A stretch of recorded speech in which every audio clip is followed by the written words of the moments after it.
Баршаңызға сәлем. Бүгін сіздермен шпинатный рулет жасаймыз. Ол үшін бізге шпинат керек болады. Алдымен шпинатымызды жуып аламыз. Содан кейін барып блендерде майдалаймыз.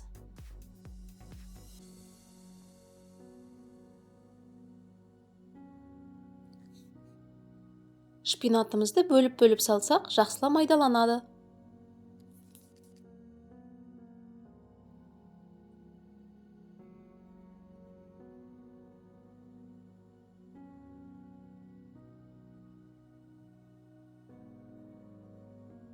Мінекей шпинатымыз дайын. Енді бұны үлкен ыдысқа саламыз.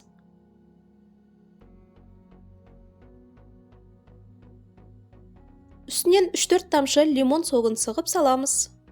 Жақсылап араластырамыз. Енді жұмыртқамызды ақ уыздан сары уызын ажыратып, сары уызын шпинатқа қосамыз.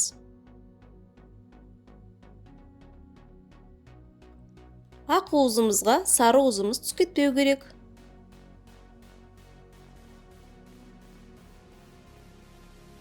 Енді жақсылап араластырып,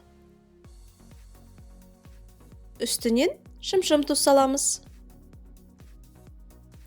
Електен өткізіп ұн қосамыз. Бұны да жақсылап араластырамыз.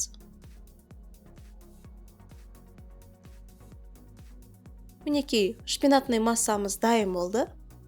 Енді ақ уызымызға шым-шым тұз салып, миксермен жақсылап көпіртіреміз.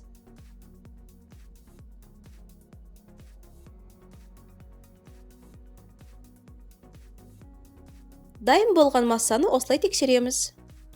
Енді ақ уызымызды шпинатымызға аз-аздан қосып, жаймен араластырамыз. Силиконовый лопаткамен немесе ағаш қасықпен араластыру керек. Сонда ақ уызымыз отырып қалмайды.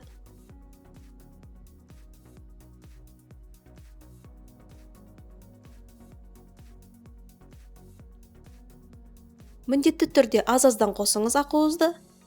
Сонда бір келкі болып араласады.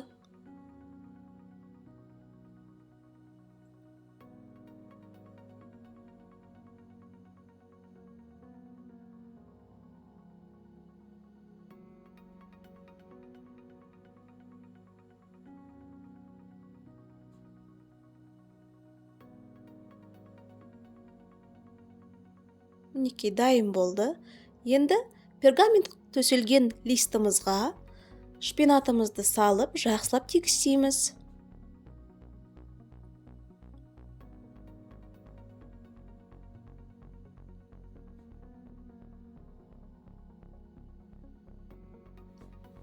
Қызып тұрған пеште 180 градуста 10-15 минут пісіріп аламыз. Мінекей рулетіміз дайын болды. Енді ішіне қосатын салмасын дайындаймыз. Ол үшін творожный сырымызға 2-3 тамшы лимон соғын сығып, жақсылап араластырамыз. Рулетіміз толық суыған соң, творожный массамызды бір тегіс етіп жағып шығамыз.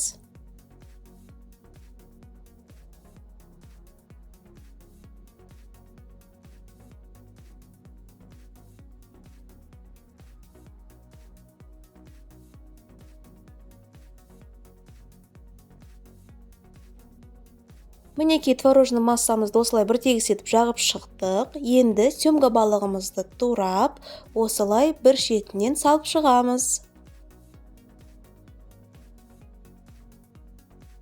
Енді рулетімізді қысып ораймыз. Рулет өте жақсы оралады, жабыспайды. Фольгаға жақсылап қысып орап, тоңазытқышқа 3-4 сағатқа қоямыз. Бір күн алдын дайындап қойсаңыздар, ертесіне өте жақсы туралады. Мінекей қараңыздар, өте әдемі туралады, дәмі де өте жақсы. Дастарханыңызға көрік беретін рулет болады.